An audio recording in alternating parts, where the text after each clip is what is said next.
कोई भी वर मांग लो आप। हे प्रभु,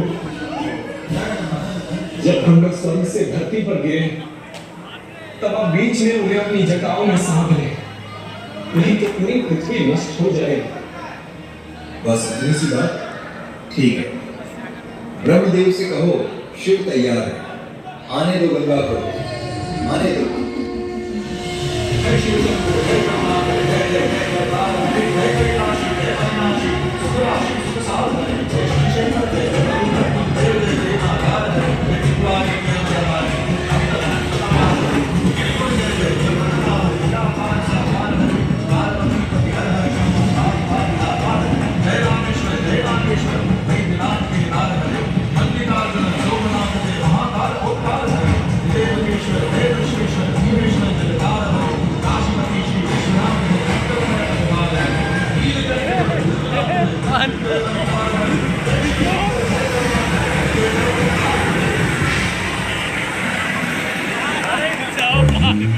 गंगा ने भगीरथ के साथ गंगा सागर जाकर सगर के पुत्रों का उद्धार किया।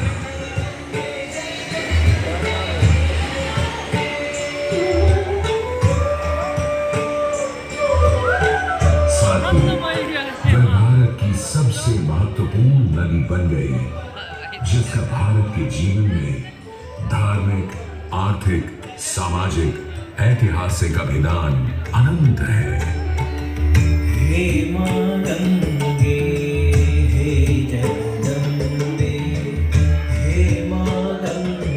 मोक्षदायिनी गंगा का यमुना और सरस्वती के साथ त्रिवेणी संगम मोक्ष का संगम है। प्रत्येक 12 वर्षों में यह महाकुंभ का स्नान करता है सर्व सिद्धि प्रदान और देता है मोक्ष का वरदान।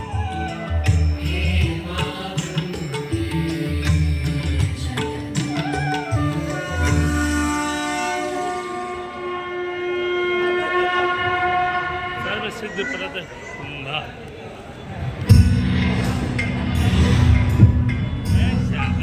एकदम क्यों लेते हैं वो तो लड़की कैसा ब्रह्मांड के अनंत विस्तार से लेकर पृथ्वी की सीमित परिधि तक हर चीज अपने केंद्र की ओर आकर्षित होती है। इस पृथ्वी पर एक ऐसा केंद्र है जो न केवल मानवता की आस्था और भावनाओं को, बल्कि उनकी आत्मा की गहराइयों को भी अपनी ओर खींचता है। महाकुंभ क्या है वह शक्ति जो हम सबको एक सूत्र में बांधती है? उत्तर है गंगा।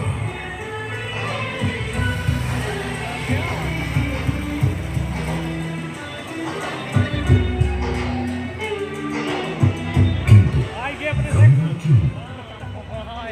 क्योंकि गंगा कोई नदी नहीं है, आस्था की अविरल तरल धारा है गंगा। विश्वासों की वाहिनी, संस्कृतियों की सरिता है गंगा।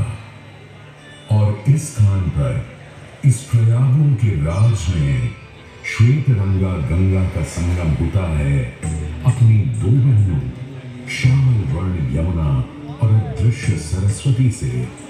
और इस त्रिवेणी संगम के कारण ही यह जगह इतनी महत्वपूर्ण हो जाती है। गंगा के उद्गम के बारे में जो पौराणिक कथा प्रचलित है वो बड़ी ही रोचक और मनमोहक है। तो आइए क्यों ना आज हम आपको गंगा अवतरण की कहानी सुनाएं, दिखाएं। गाने था राजा बलि पर करता था दम, पूरी पृथ्वी पर फैला था उसका ही आतंक। उसके आतंक को रोकने विष्णु ने धरा एक रूप, 52 अंगुल का बौना बनकर पहुंचे जहां था भूत। सारे दरबारी बौने ब्राह्मण पर हंसे, पर बाली ने जब उसे दान मांगने को कहा तो उसने कुटिया बनाने को केवल 3 पग भूमि मांगी। पर जब बौने ब्राह्मण ने भूमि ना चलानी शुरू की तो जैसे भूचाल किया गया। वामन ने पहले पग में पूरी धरती नाप ली और अगले कदम से स्वर्ग।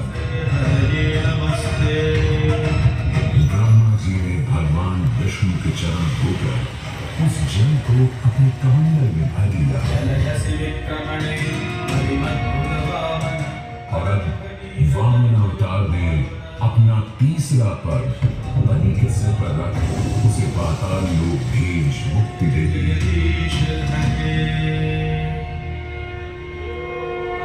ये पता लोग को बने अब स्वर्ग लोक में भगवान ब्रह्मा सामने ना आवा जब चरणामृत में हाथ डाला तो वहीं से निकल आई चंचल निर्मल धवल गंगा जी। पवित्रा किंतु चंचला, आज से तू मेरी पुत्री और नाम तेरा गंगा।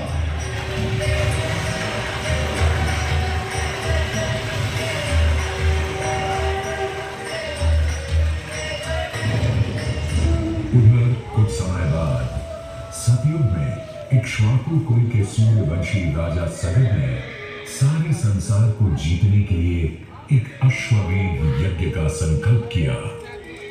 सुने सुने सुने सब सुने, यह चिन्हित पूजित धवल अश्व जहां भी जाएगा वो भूमि राजा सगर की मानी जाएगी। यदि किसी ने इस अश्व को रोका या पकड़ा तो उसे सगर के 60,001 पुत्रों और उनकी लक्षाधिक सेना का सामना करना पड़ेगा। सुने सुने भूलोक में सगर का अश्व अजेय अपराजेय बढ़ता जा रहा था और स्वर्ग लोक में बढ़ती जा रही थी देवेंद्र इंद्र की दुविधा। डरकर वो अश्व को रोकने की युक्ति लगाने लगे। इंद्र ने राजा सगर के उस घोड़े को चुरा लिया और छल से महर्षि कपिल के आश्रम में बांध दिया। घोड़े को खोजते हुए राजा सगर के 60,000 पुत्र महर्षि कपिल के आश्रम में पहुंचे।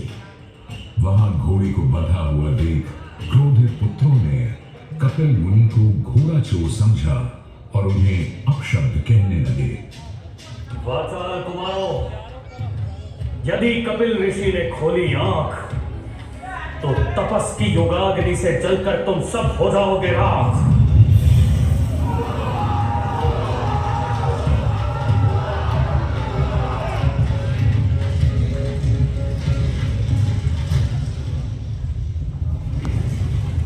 उधर सगर थे चिंतित।